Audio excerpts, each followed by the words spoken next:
Hello, brothers.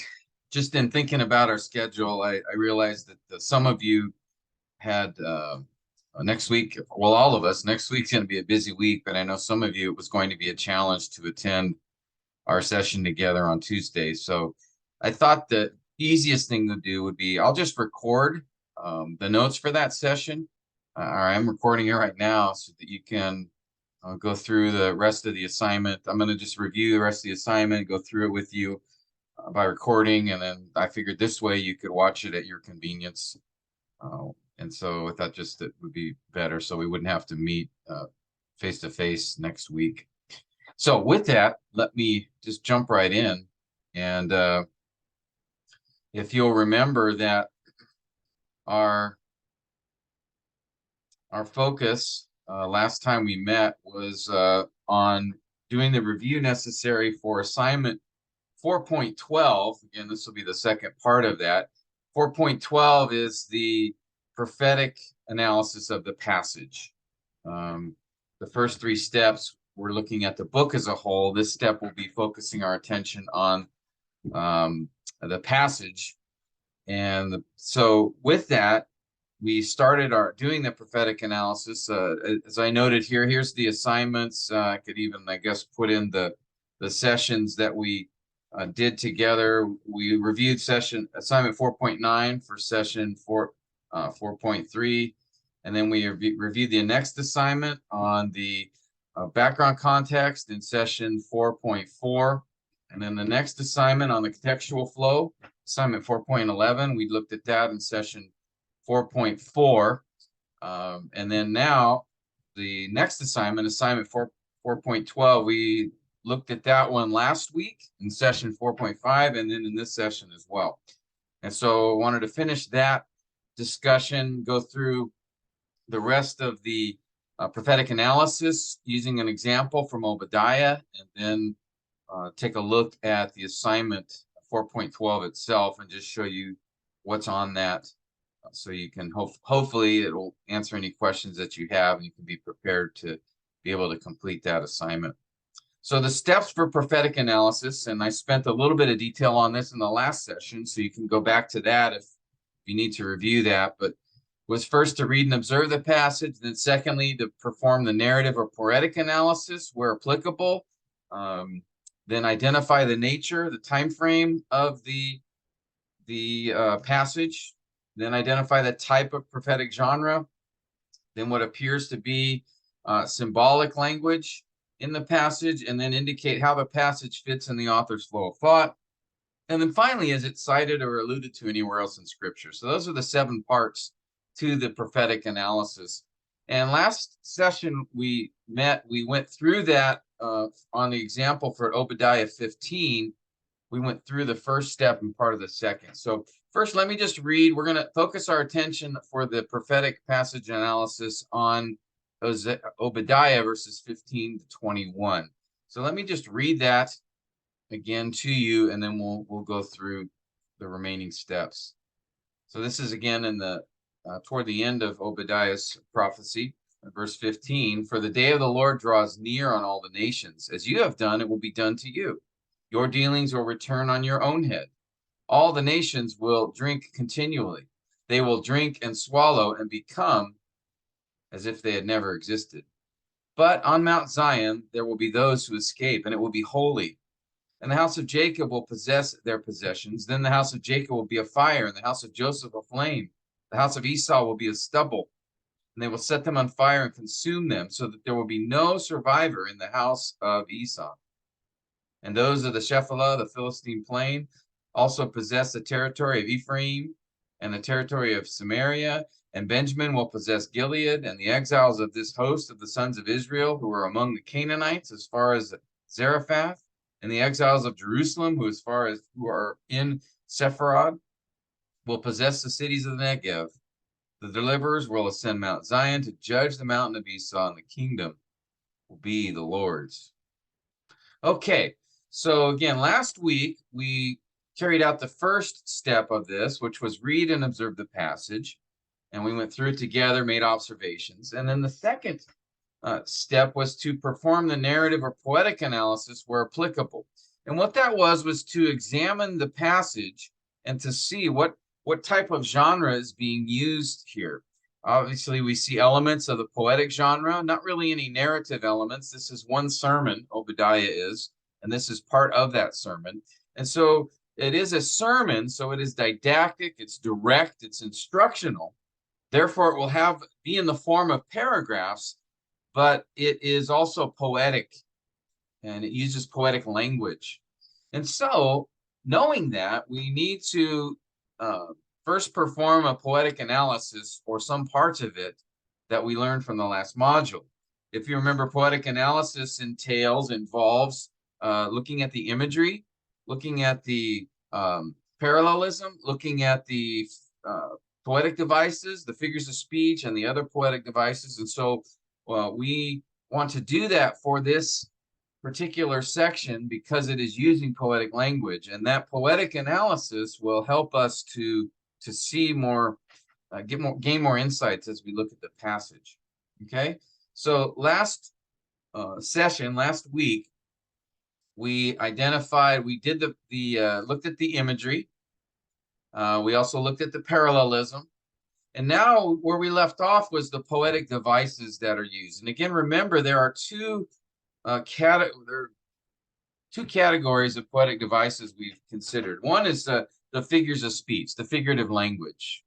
That is those, whenever you read something and it's not to be taken literally, then that means that the poet is using some figure of speech, some figurative language. And so we've gone through together in the last module the various types of figures of speech. And then after that, there are some other poetic devices that are not figurative, but they are used commonly in Hebrew poetry, and we'll look at that in a moment. But now let's focus our attention on the figures of speech. And if you remember, there are several types of figures of speech. There are many. We've gone over several of them together. There are many, many more that have been identified, but some of them are so very unique and not common that it didn't make sense to me to cover everything. So what I tried to do is just capture the ones more commonly seen in Hebrew poetry. And of course, probably among the most common is the figures of speech known as comparison. And comparison there are three types: the simile, metaphor, and hypocatastasis. Those are when one thing's being compared to another. And if you see the word like or as, he is like a door. He is like an eagle. They are like warriors. That's the metaphor. So that's comparing something, but using the least strongest comparison. Now, a more direct or stronger comparison than a simile would simply be to use the verbs of being, is or am. So, for example, instead of I am like a door, I am a door. Or they are like warriors, they are warriors. That would be a metaphor. It's a stronger, you don't see the word like or as. And then the strongest is hypocatastasis, which we see on occasion. And that would be simply saying something like warriors. Instead of saying they are warriors, it's just directing a statement to them, warriors. So it's a declaration. It's a much stronger comparison. And we rarely see it in Scripture, but sometimes. Most common would be the metaphor and the simile. There are also attributing features. There are three types of those that we see in Hebrew poetry. The first is personification. You're going to remember attributing a human characteristic to an inanimate object. That is, the mountains trembled with fear, or the trees clapped their hands, or something like that. Or where it's describing something that's non-human with some human characteristic.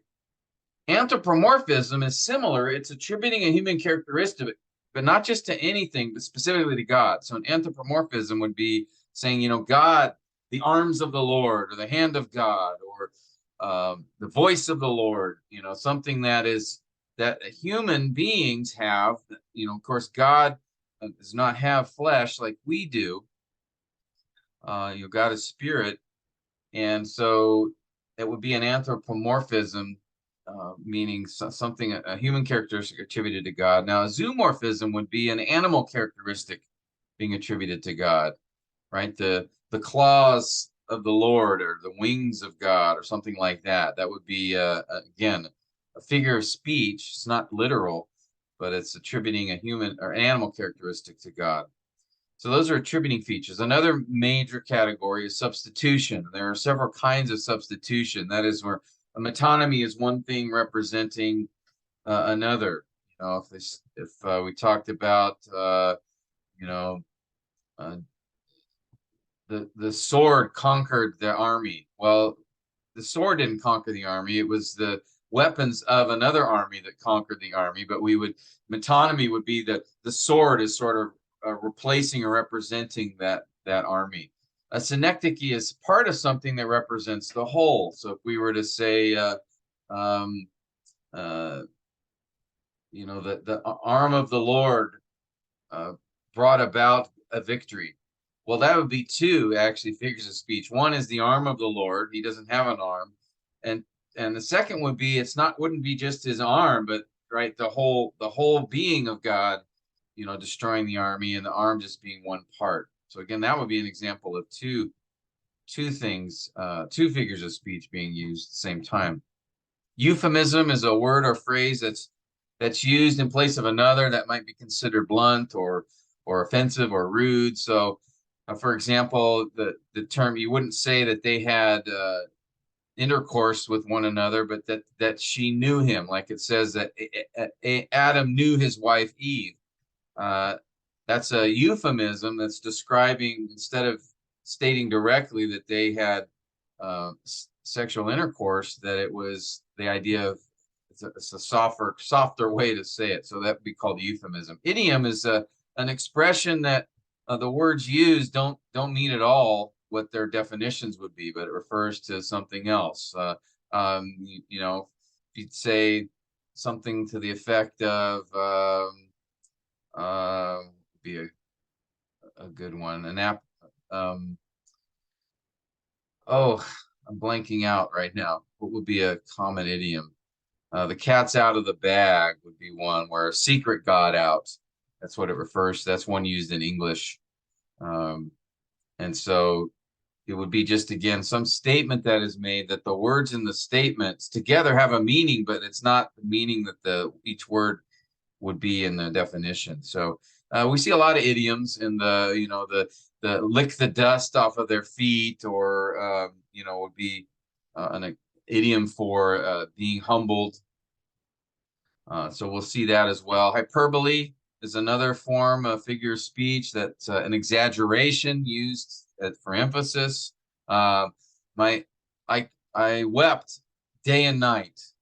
Okay, so that's not literally weeping every moment of every minute of every hour all the time, but just an expression of exaggeration to express the great sadness.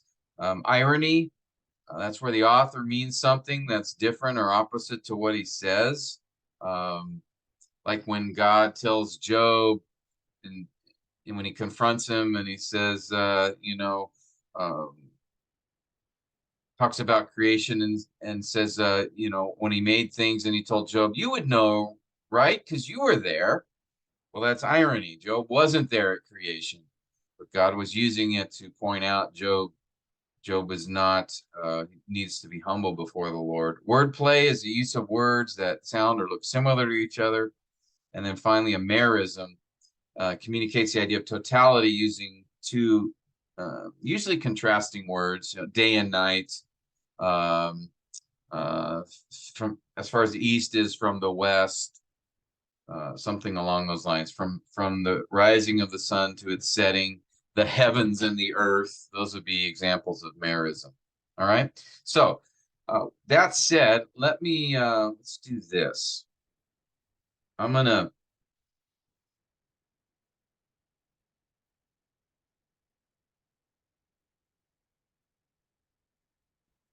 just putting together,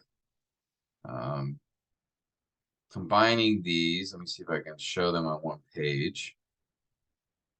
All right. What I'm trying to do here is put these all on one page, and then we just go through each verse together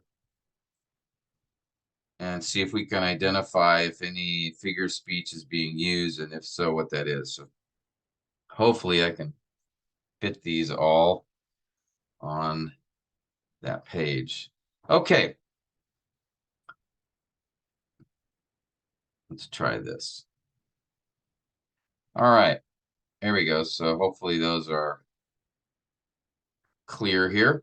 Now, let's go through each verse from Obadiah. So starting in verse 15, and just sort of ask the question. On the way I do this is, okay, I read the verse again, and then just ask, as I look at each line in the verse, does this line seem to be stating something literally, or is it figurative?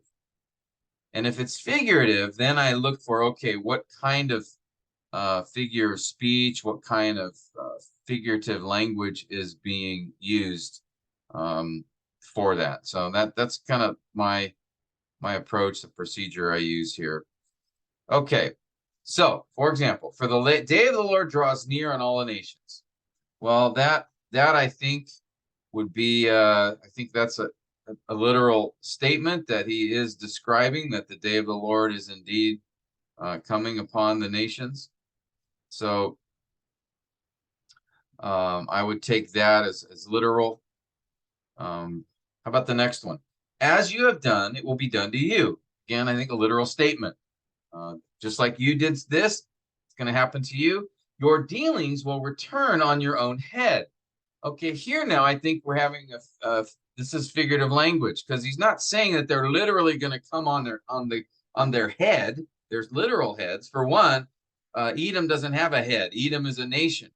But I think this idea, I would say this is on your own head is an idiom, just referring to it's going to come back upon you. It's probably an idiom for justice, that you are going to suffer the consequences for the actions you have done.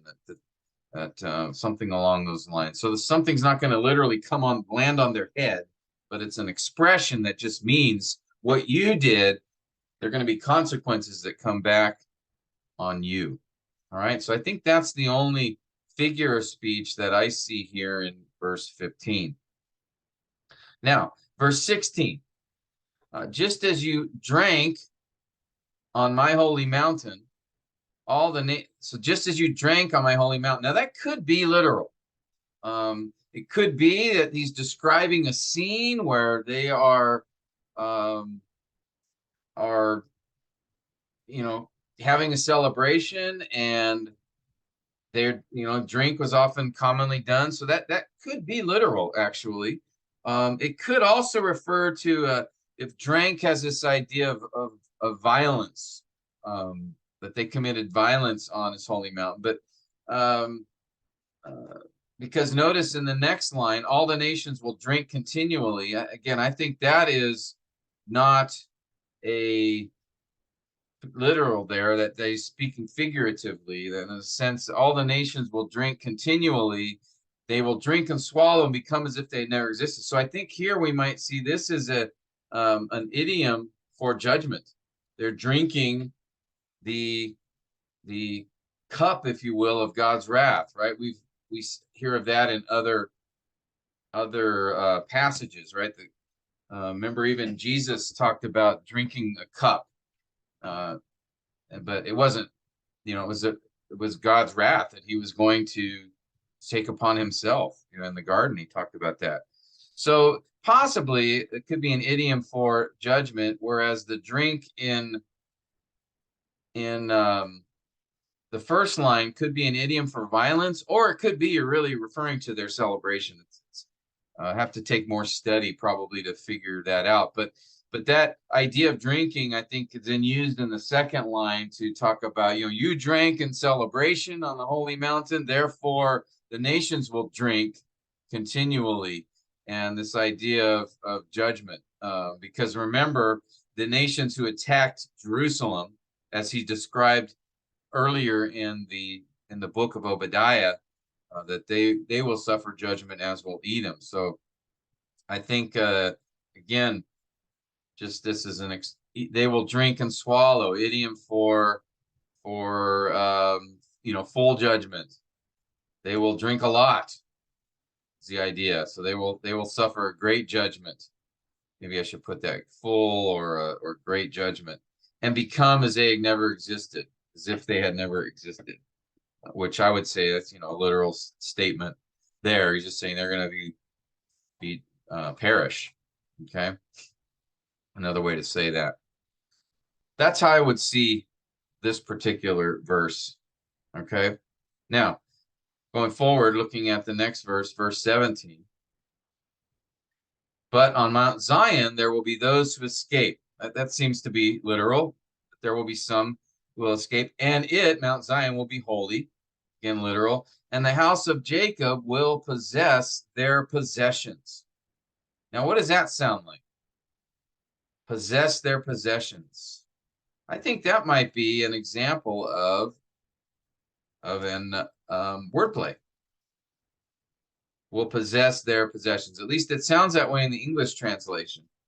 We could look at the interlinear to see if maybe in the Hebrew it actually is a wordplay by the author. But at least in English, it sounds like a wordplay, because it doesn't say will take their possessions or have their possessions or gain their wealth. It says possess their possessions. So it seems like maybe a wordplay is being used there. Then the house of Jacob will be a fire. Okay, is that literal or figurative? Well, that sounds figurative, right? In fact, what does that sound like? A metaphor. It's comparing Jacob to a fire. And again, Jacob here would be also, maybe I should put this down here.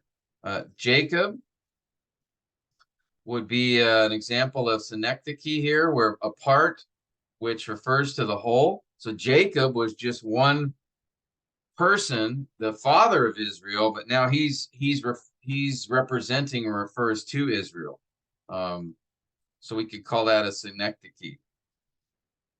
Okay. And also it says will be a fire. Is that literal? No, I think it's figurative, and that's a metaphor. It's comparing Jacob to a fire. Now notice it's a metaphor because it says will be a fire. If it had said the house of Jacob is like a fire, that would be a simile. But here we have a metaphor. Same thing in the next line. The house of Joseph. Again, Joseph here is a synecdoche referring to Israel. Again, same as Jacob. So we would just note that. Synecdoche referring, and then notice a flame. Okay, will be a flame. We see ellipsis there, which we'll talk about a little bit later. But so again, that's a metaphor, right? Joseph will be a flame. And then the third line, the house of Esau. Again, I would say Esau is a part representing the whole. So I would say he's synecdoche, referring in this case to Edom, the nation of Edom, and then says will be as stubble. Now it says as stubble, so there we could say will be as stubble, will be like stubble. So one could say this is more perhaps a simile, but notice, because it says as stubble here. Okay, and notice will be is in italics. All right, that means it's not in the original translation. So literally, it's the house of Esau as stubble. Okay, so that we would refer to as a simile. All right, and they will set them on fire and consume them. Well, is that literal?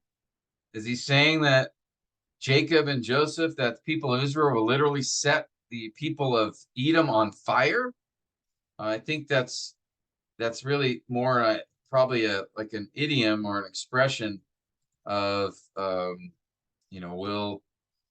they will defeat them, or obviously this refers to judgment, God's judgment here. Okay, so again, you're just asking yourself, does this line seem to be literal or figurative? If it's figurative, then you try to decide what kind of poetic device is being used. In this case, I would say this is idiom for will defeat God's judgment here, right? There will be no survivor of the house of Esau. Again, Esau being used with reference to Edom, for the Lord has spoken. That would be literal in this case. All right. So we see several poetic devices, figures of speech being used here. How about the next verse, verse 19? Those of the Negev will possess the mountain of Esau. That's probably literal, that they will acquire that location. Those of the Shephelah will possess the Philistine plain is the idea. Also possess the territory of Ephraim, the territory of Samaria. These all seem to be literal. Benjamin will possess Gilead. So I don't think there's no figurative language here that I can see. That's obvious. Okay. Unless perhaps we have, notice here as I think about this, we may have an example here of personification, because notice that those of is italicized, right? So that means it's not in the original. So it's literally, then the Negev will possess the mountain of Esau. Obviously, it's the people of the Negev. So I would say the Negev will possess is actually then personification, right? It's giving a human characteristic to an inanimate object. The Negev is a place.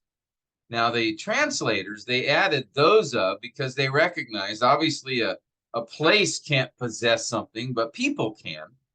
So I think that's why they added that. But technically speaking, literally speaking, it's saying the Negev will possess the mountain of Esau. So that actually be a personification. We'd have the same thing in the next line. The Shephelah would possess the Philistine, the Shephelah.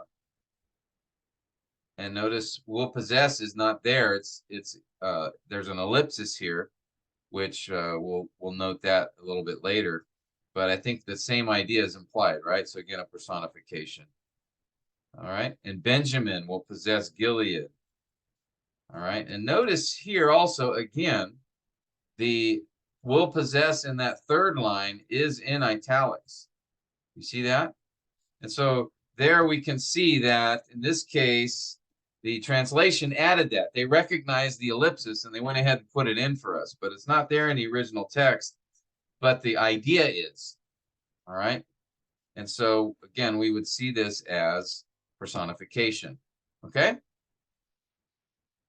All right. Now, and that personification just emphasizes, that they are going to, the people of Edom, Israel's enemies are going to be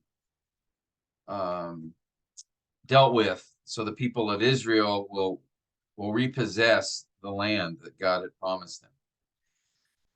All right, good. Verse 20. The exiles of the host of the sons of Israel who were among the Canaanites as far as Zarephath, and the exiles of Jerusalem who are in Sepharad will possess the cities of Negev. Now here it mentions the exiles. The exiles. Those are people, so they can possess. And so there's this, in this case, this idea of them possessing the cities of Negev is literal. Okay? So I don't see no figurative language actually. There is some in verse 19, but there's none obvious in verse 20. And then finally, verse 21, the deliverers will ascend Mount Zion. I think that's literal. To judge the mountain of Esau. Okay. Now there, what do we have? To judge the mountain of Esau. Is it the mountain of Esau that will be judged? Or is he referring to someone else? The mountain of Esau refers to, right? It's, we would say, would it be a synecdoche? Where a part is representing the whole, or no, Esau would be in this case, yeah, synecdoche. Esau is representing, Esau represents Edom, just as we talked about above. Now there's another, because we're talking about a mountain of Esau, here's a personification, because it's the mountain of Esau is said to be judged. All right, but you don't judge a mountain. A mountain's not, you judge a person, right? So here we have an example of a personification as well. Okay, so it's judgment upon Edom. That's what's happening here, but it doesn't say that literally, does it? It says judge the mountain of Esau. So Esau is a synecdoche, a reference to Edom, And then the mountain of Esau is not, he's not speaking of a literal mountain that's being judged. That's a personification, right? The people will be judged. And the kingdom will be the Lord's. I think that's a literal statement given here. Okay. So those are the figures of speech that I see being used here in these particular verses. All right, let's continue on. So that's the figurative language, poetic devices in the category of figurative language. Let's move on to the next type of figurative language, type of poetic device. In addition to figurative language, there are other types of devices, and we've discussed those in Module 3. Those devices are not figurative, but they are things that you see used in Hebrew poetry for emphasis or emotion, for effect. They include refrain. So remember, that's kind of like a modern-day chorus today, where you sing a particular line or lines throughout a song, the same lines. Repetition is when a particular word or phrase or similar word or phrase are repeated. And that often is for emphasis. So you see, like in Psalm 51, David uses sin, iniquity, wickedness, evil, transgressions, all refer to sin, but those are synonyms, but he repeats that throughout the poem. All right, so it's not just the exact same word, but it could be also words that have a similar idea or meaning, synonyms. Apostrophe, if you remember, that's direct address. Oh Lord, oh my soul. When it's someone in the poem is being addressed directly, that gives the idea it's more personal when they do that. So that's called apostrophe. Interjection is when a particular word or phrase is inserted for emphasis. So whoa, or indeed, or behold, something like that would be called an interjection. Again, that's not figurative. It's just a word that is used to give emphasis or emotion. Ellipsis, which I just mentioned a moment ago. Again, that's the omission of a word or perhaps even a phrase that is assumed to be present in the understanding of the verse. We saw that for will possess, so we'll catch that when we go back through Obadiah. An inclusio is similar to a refrain. It's a repeated word or phrase, but in this case, a refrain typically ends a stanza. An inclusio comes at the beginning and the end, either of a stanza or even of a poem. Okay, interjection. I already did that one. I don't know why I have that twice. Then rhetorical question. Rhetorical question. That is or question asked where answer is not expected. Who is like the Lord our God? All right. We know the answer to that, or the author's not expecting an answer. It's used for effect to make the reader think. And then Salah, and that's a word that you'll see at times in the Psalms, in that form of Hebrew poetry that expresses an instruction to the reader or to the musicians to pause in order to reflect on what was just said. So these are the devices we're going to be looking for. Now, we've already looked at the figurative, figurative language, the figures of speech. Now we want to look at these other devices being used. So here I'll put them over to the right as we go through again the poem and think about, let's see, how is this going to work? Maybe I'll need to let's do this. Let's do this. Do that. And here we go. There we go. So I'll have the passage now on the right, Obadiah, and then on the left, we'll just fill in. So do we see a refrain in this particular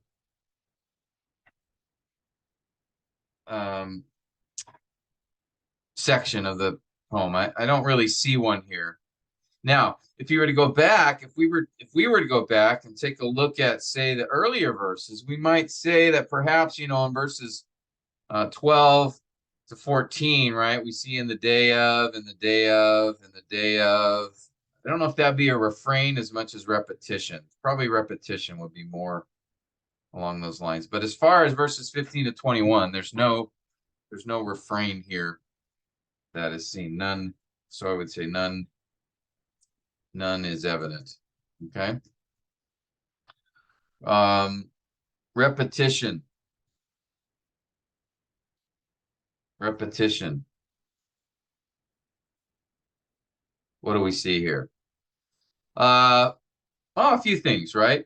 Obviously, we noticed in verse 17 that word possess, right? Verse 17, verse 19, right? It says the Negev will possess. Verse 20, it's also brought up. Okay, so we see that word used several places. What else? Jacob, Joseph, right? Esau. Notice verse 18, verse 19, we see Esau again. I guess we could even throw in sons of Israel, right? They're all sort of referring to the same group, if you will. So verses 18, 19, 20. Okay. And then that's also used earlier in the poem. Anything else that we see here? If you want, verse 18, right? We see fire, flames, stubble. Those are all related terms. Fire and flame would be synonyms. Stubble, what they produce, verse 8, but we see some repetition there. Drink, repeated within verse 16. Drink, drank. Mount Zion, I can see that in verse 17 and verse 21. My holy mountain, verse 16. Okay, that probably is same area there. Okay. Maybe some others, but these are the ones that stick out to me right now. Apostrophe. Do we see any direct address here? Oh Lord, oh Yahweh, oh my God, something like that. Do we see that? I don't see any. Okay, none. How about interjections? Any exclamations or none in these verses, right? Now, ellipsis. Now, we did talk about that. I think there's a few examples of ellipsis. We look at verse 18. I would say, right, the house of Jacob will be a fire, the house of Joseph, and then I think will be a flame, right? So I would see one in verse 18. Verse 18 will be omitted from line 2. The house of stubble. Now notice here, will be is in italics, which means, okay, the translators put it in, but actually it wasn't in the original text. So actually that is an ellipsis, even though in the translation it's there, but technically it wasn't there in the original. So we want to take a note of that. It's omitted from line 3 as well. Okay. House of Jacob will be, they will set them on their male survivor house. Now, then we talked about will possess, right? Verse 19, will possess is omitted from the second line, isn't it? Again, from line 2, right? Those of the Negev will possess Mountain of Esau. Those of Shephelah will possess, right? That's the implied idea here. The Philistine plain. And then notice as well, I think a little bit later, the Philistine plain also possessed the territory Ephraim and Benjamin will possess. Now, again, the translators put it in, but it wasn't in the original. So the translators understand that that's been left out, so they put it in for clarity. But we would want to note that actually in the Hebrew text, it's been omitted. All right, so we see ellipsis being used there. Okay. I don't see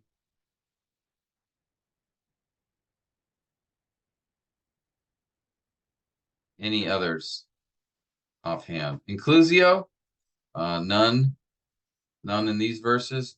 Rhetorical question, there's No questions in these verses, as far as I can see, nor is Salah used. Okay? And that's it.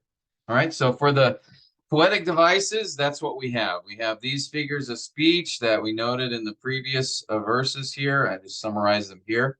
And then we also have these other poetic devices. And that's it. So we're just trying to take note of that in this second step of the prophetic analysis of the passage, is to perform narrative or poetic analysis where applicable. Now, in these verses in Obadiah, there's no narrative features, so we won't bother with that. But we did see some poetic features. We did the parallelism in the last session. We did the imagery as well in the last session. And then we just did the poetic devices in the session today, okay? So now, that's the second step. The third step is now, okay, let's identify the time frame of the passage. Identify the time frame of the passage. And that simply is just, is it past, present, future? Can we tell? Is it foretelling? Is it telling the future, or forthtelling? And what do you think here? As we look at this passage, particularly here, notice the day of the Lord, day of the Lord draws near, so it's still coming. It will be done to you. Your dealings will return on your head. The nations will drink. On the Mount Zion, there will be those who escape. The house of Jacob will possess. The house of Jacob will be a fire, will be a flame, will be stubble, will see, right? In English, whenever you see the word will being used, will with the verb typically indicates what? Future tense, right? He's speaking of future events. It continues. The deliverers will ascend Mount Zion, verse 21. The kingdom will be the Lord's, verse 21. Those of the Negev will possess the mountain of Esau. Benjamin will possess Gilead. So these are all clearly indicating future tense. Okay? So these are all future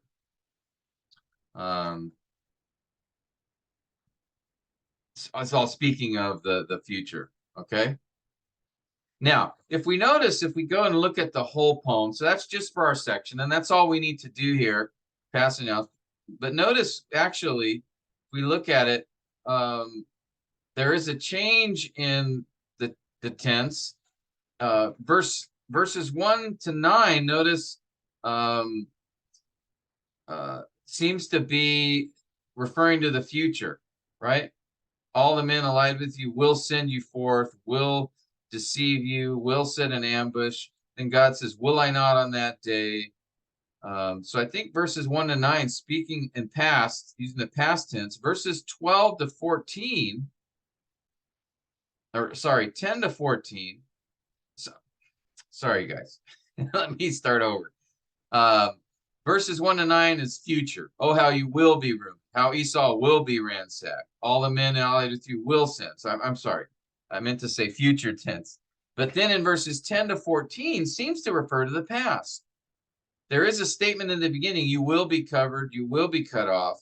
But then notice all of this, what you two were as one of them. And then he says, present tense, do not gloat, do not rejoice, do not boast, do not enter. Now that's kind of, seems like present tense, but actually I think this is still speaking of a past event. On the day you stood aloof, on the day strangers carried, past tense, and foreigners entered, past tense, you two were as one of them. And then it's almost poetically speaking, verses 12 to 14, there's like it's like the Lord is watching them do this and telling them, don't gloat, don't boast, don't enter the gate, don't loot, don't stand. But it's already happened, right? So it's just really kind of a poetic way of describing sins that they had carried out and accomplished in the past, but it's being done in a way, expressed in a way as if it's happening right now.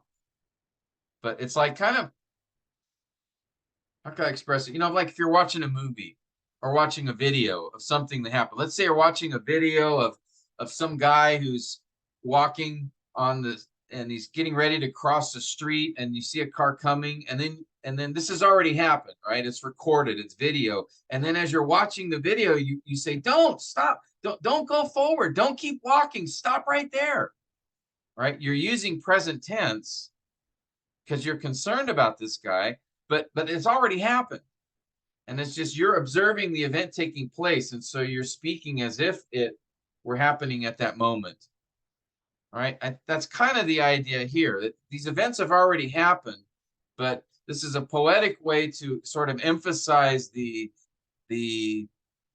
wicked nature of these actions that they had done. So God uses sort of this present tense command as if they were going to do it, but they've already done it, right? Because verse 11 says clearly that it's already happened. Hopefully that makes sense. So all that to say is, I think this is how I would see sort of the structure here, the time frame, if you will. Verses 1 to 9 speaks of the future, verses 10 to 14 of the past, and then 15 to 21 comes back to talk about the future. So verses 1 to 9 is the future. It's a judgment upon Edom. And then verse 10 to 14, I think it's the past. It was the sins of Edom. And then verses 15 to 21, again, we go to the future. Judgment upon Edom, the nations, and then blessings for Israel. Okay? That's how I would sort of see the whole book of Obadiah. Verses 15 to 21, which is our focus for passage analysis, I think the emphasis there is future tense. Future events as seen by the use of the future tense. Okay? All right. Okay, hopefully that makes sense. Now let's look at the type of prophetic genre.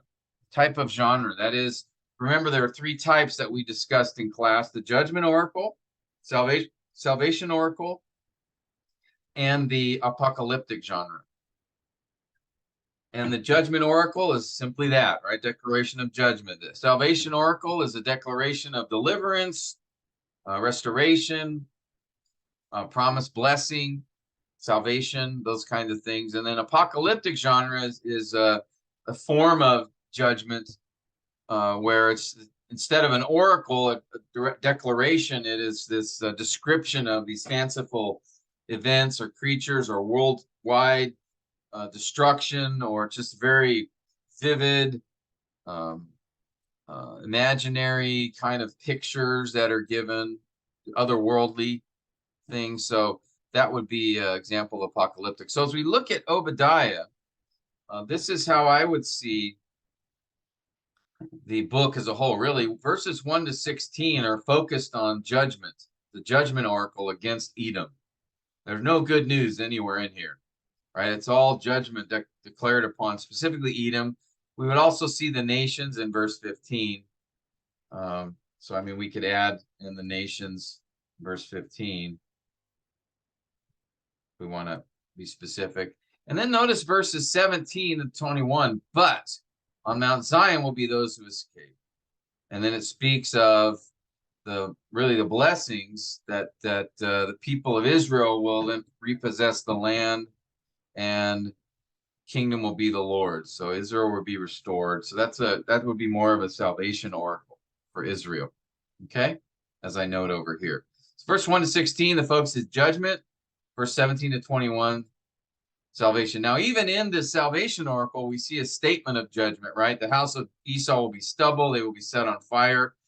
But the focus of this section is on God's blessing upon Israel. And one blessing would be that they will be involved, God will use them to judge their enemies.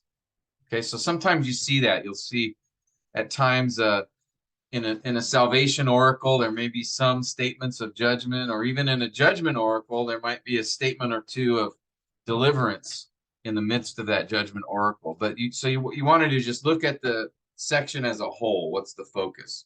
And in Obadiah, the first 16 verses, the focus is judgment on Edom. And then the last 5 verses, it focuses attention on really Israel receiving the blessings of having the land, even though there's that one few lines there that discuss again judgment upon Edom. Okay. All right. So with that, that's the 4th step. Identify the type of prophetic genre. All right, so third and fourth step are pretty easy, pretty straightforward. Now the fifth step, this is where it gets a little more, it gets a little bit fun, is to identify what appears to be symbolic language. Okay, this one's a little tough. 15 to 21, perhaps we could say the symbolic language may be, verse 16, this idea of drink as a symbol of judgment. Um, that's a little, it could be more of an idiom. I think it's probably, I would say it's probably more of an idiomatic expression, probably an idiom rather than a symbol. Okay. The symbol might be that drink is meant to represent something in particular, where I think he's just saying, it's an expression used in scripture at times that when someone's suffering judgment or God's wrath, that they're, drinking the cup of judgment. So I think that's probably more what's going on here. So probably not really a symbol of as much as it's an idiom. All right. Symbols are typically, with symbols, as we discussed in the last session, there's going to be some more clues or evidence probably in the text or in the context of the passage that would point to the thing as being a symbol, where there's an intentional representation of a particular object to represent something else. All right. So I would say probably no symbols here in this particular case. Okay, the sixth part of the prophetic analysis. How does the passage fit within the author's flow of thought? Okay, so how does verses 15 to 21 in this case fit within Obadiah? Well, if you remember,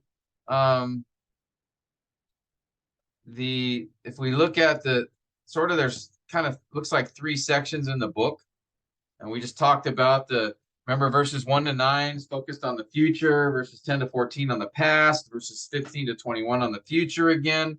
And I think this is how I would see the general structure of the book. Verses 1 to 9 is featured judgment upon Edom declared, right? We see that. Let me pull this up again. Okay, verses 1 to 9, these are all statements of judgments upon the arrogance of Edom, upon just that God will bring consequences. And then verses 10 to 14, we learn why they're being judged, the reason for God's judgment based upon what they did, again, in the past. Verse 11, on the day you stood aloof, on the day strangers carried off his wealth. And then we get details in the next few verses, again, expressed poetically as commands. We get those details that describe the basis, really, for why God was bringing judgment. And then 15:21 goes back to the future. Again, judgment on Edom, blessing on Israel. Okay, so that's how I would see this section then. It's going back to sort of a more broader statement of judgment, because it's the day of the Lord now. Yahweh's day draws near on all the nations. And again, Edom will suffer judgment, but so too will the nations. And then includes also blessing upon the house of Jacob, upon Israel.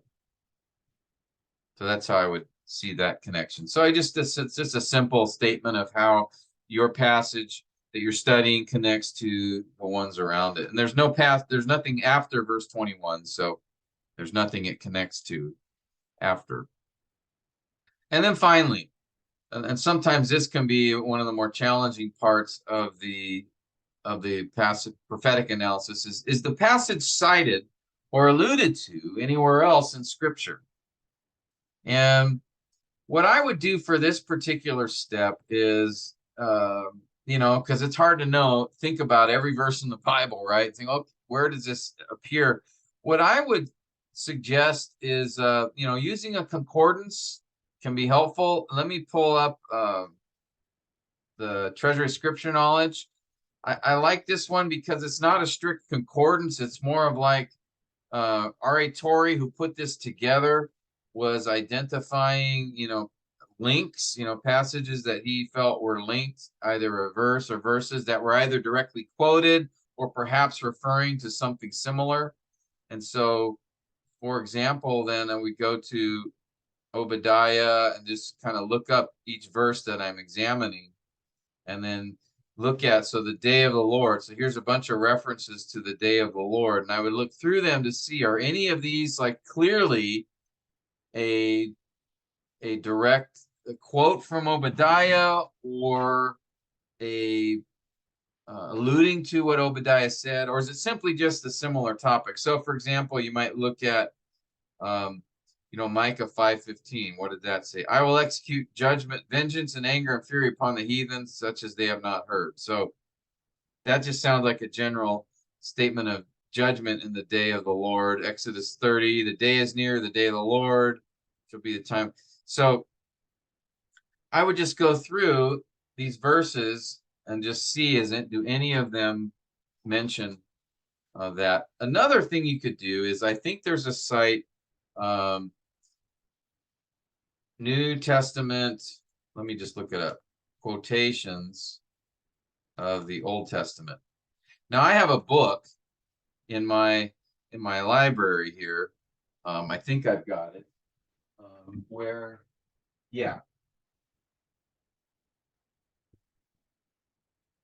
Which is Old Testament quotations in the New Testament.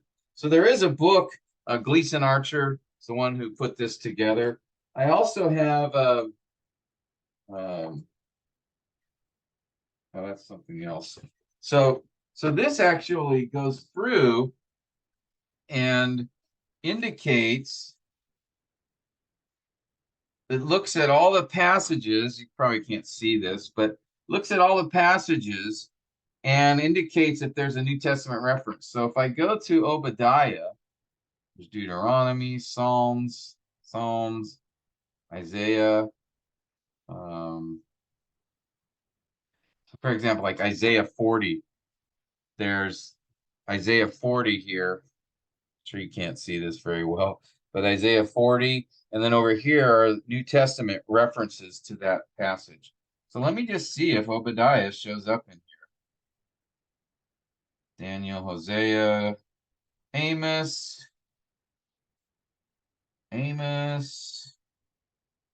Jonah. Nope, nothing that these guys found for Obadiah. Let me look in that. Let's go back to and see if we have any references online. I think there's a place online that you can do this. Old Testament quotations in the New Testament. Is that the one? So you can see here, there's a couple resources. Maybe I'll try to, there's some books, of course, but if you can't buy a book, maybe we can see if there's a guide here. This might be, that's from the New Testament. So what I'll do is, if I can find anything for you on the notes, I'll do that. If I can find an online resource for you, let me just make a note of that.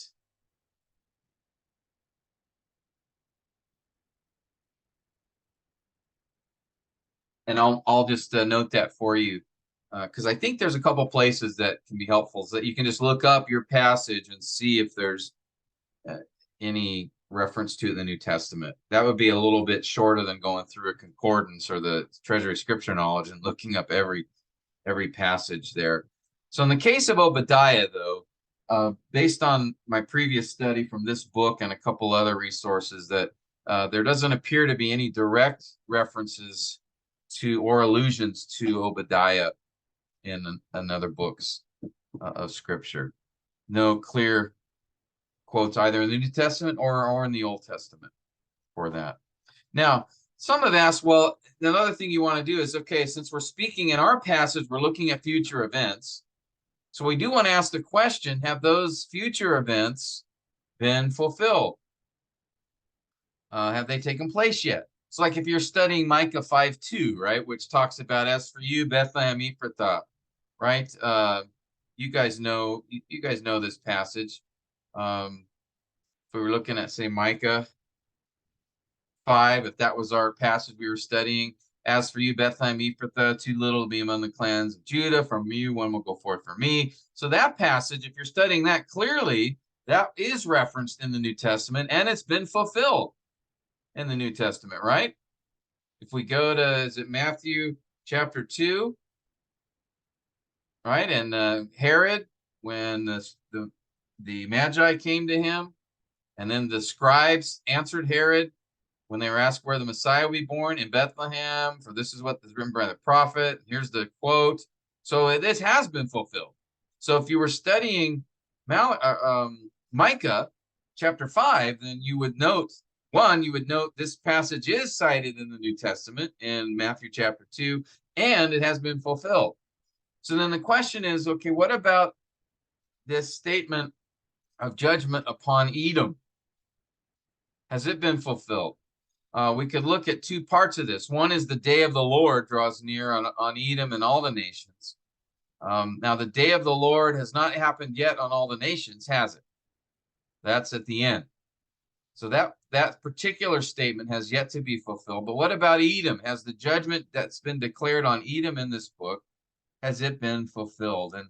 And there's I just did a little study of that from some various sources, and just came up with, just for your own interest, this case. I did go through and pretty much right today there's no Edom anywhere. The Edomites seem to have been conquered back in the just before Christ, like early 100s BC. Could have been they conquered, and then Herod the Great actually descended from them, and Edom was laid waste by Babylon, then by the Maccabees, then by the Romans. So perhaps, for the most part, these judgments upon Edom have been fulfilled for the most part, but then perhaps the final, when all the nations are finally judged. But right now, there's no nation of Edom.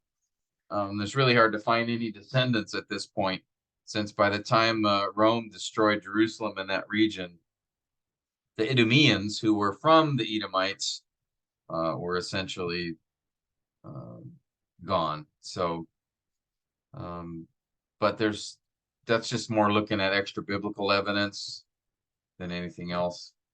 So that's what you want to do in this last step, is you're looking at, is your passage quoted or cited anywhere else, is to ask, has it been fulfilled at this point or not? All right.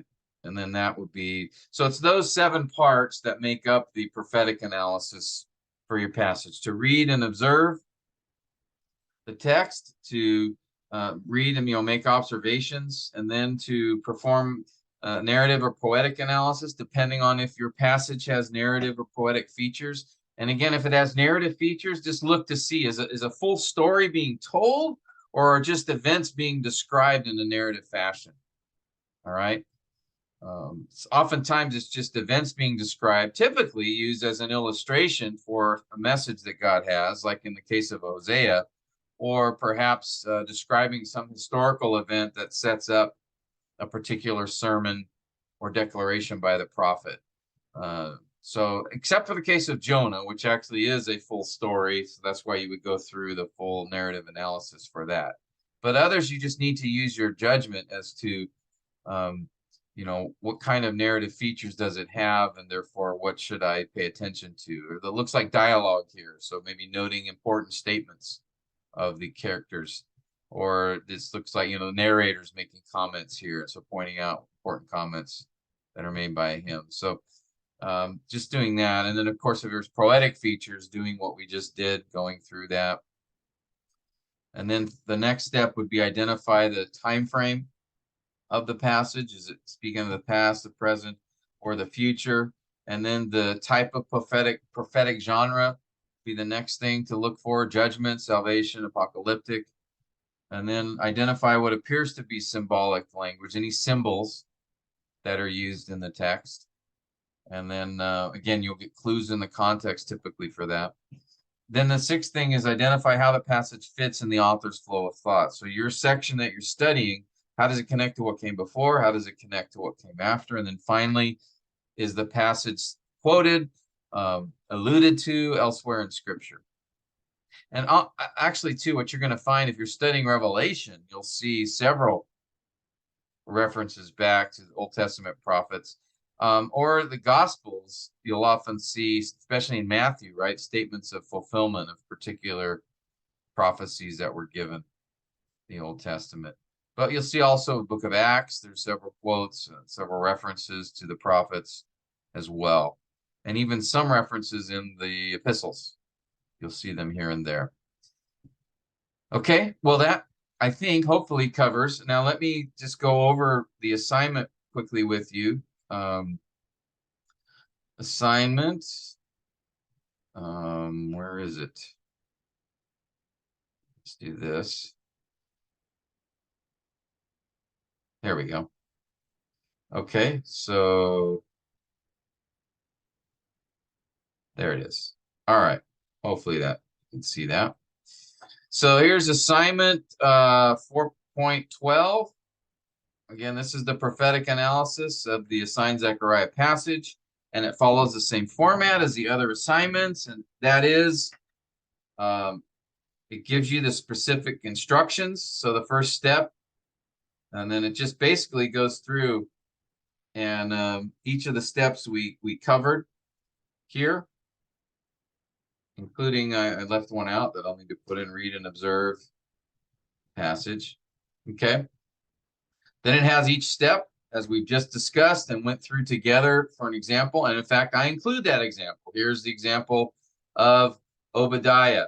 And this gives you basically what we covered just now in this session and the last session, going through each of the steps. So I'll give you the Obadiah example, and then just put space here for you to carry out that example for your assigned passage from Zechariah. So if you have Zechariah chapter 2, you're just going to focus on doing this analysis for Zechariah 2. Okay, to read and observe, to look for narrative or poetic features, identify the time frame, etc., etc. All right. So just keep that in mind. And by the way, let me just remind you that, you know, Zechariah, when we look at at least the passages you've been assigned from Zechariah come from the visions of Zechariah. He receives those 8 visions at the beginning here. The first vision in chapter 1, verses 7 to 17. The second one is verses 18 to 21. The third vision in chapter 2. And in these visions, you're going to see, as you're going through this, go ahead and do the first step, right, which is to read and observe. So you're going to read through it several times, make observations. Then the second step is to perform a narrative or poetic analysis where applicable. And you'll notice in these visions, there are features of narrative features, right? Then I lifted up my eyes and looked, behold, there was a man. So he's describing what he saw. And I said, so here's dialogue. Where are you going? And he said to me, to measure. So we see there's narrative features here.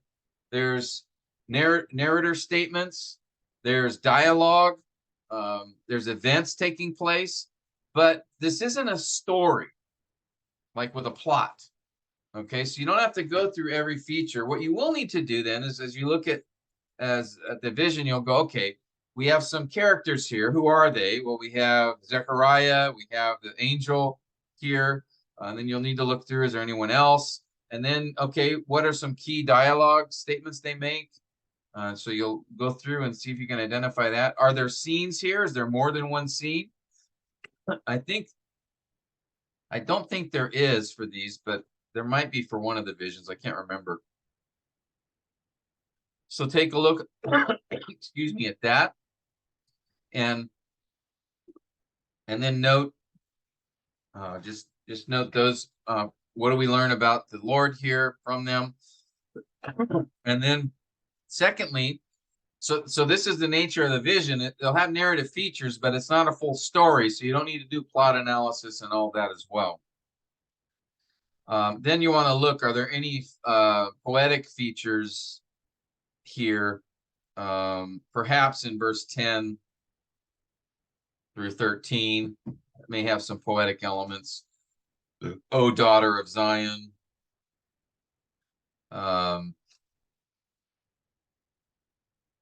So you can take a look, but look for any poetic features in the passage as well, okay? And you'll just point those particular things out, what you see. So that'll take just some skill on your part and discernment as to what you should do there. But for visions, don't treat them as a full narrative. They're not telling a complete story, but there are narrative elements that you want to point out. And there are some poetic elements as well that you're going to want to consider. I don't think there's any parallelism there necessarily, but look through and see if you see any. Okay, and then you go through those features, identify those particular features and what you learn on that second step. Okay, so going back to the assignment, then I provide you with space to do each of the steps as well. So you have instructions, you have the example, then in the assignment you have the particular steps involved for that. So this assignment just covers the prophetic analysis, passage analysis of your assigned passage from Zechariah. You'll have a similar one for your assigned Revelation passage as well, but this is for the Zechariah text, okay? All right, well, hopefully that covers everything enough. I hope that gives you an idea of what we're looking for here. So you now have two examples. You have what we covered here for Obadiah in this session and the last, and then also we did an example of Haggai in the module together back in October. So you can go to your syllabus and go through the example that we did for Haggai. All right, and that'll give you another example of this particular step in the study of the prophetic genre. Okay. All right. Well, I hope that's helpful, and just want to wish you brothers a Merry Christmas, and looking forward to seeing you again. We will, Lord willing, gather again in January. I'll be traveling. I'll be traveling out. I'll be out of the country for a few weeks in January. So we'll get back together, Lord willing, later in January. I'll let you know. But please, in the meantime, enjoy your holiday with your family, with the ministry in the church, and then take advantage of time after that to work on your assignments. And as always, any questions you have, just contact me. Don't get behind. Just work a little bit each week. Have a set time. Just keep working at it. Especially those of you who have past assignments, you need to get on because these prophetic passages are going to be a little more difficult. So you're going to want to make sure you give yourself time to work through the assignments for those. Okay. But just want to again wish you a Merry Christmas and Happy New Year, brothers. Take care.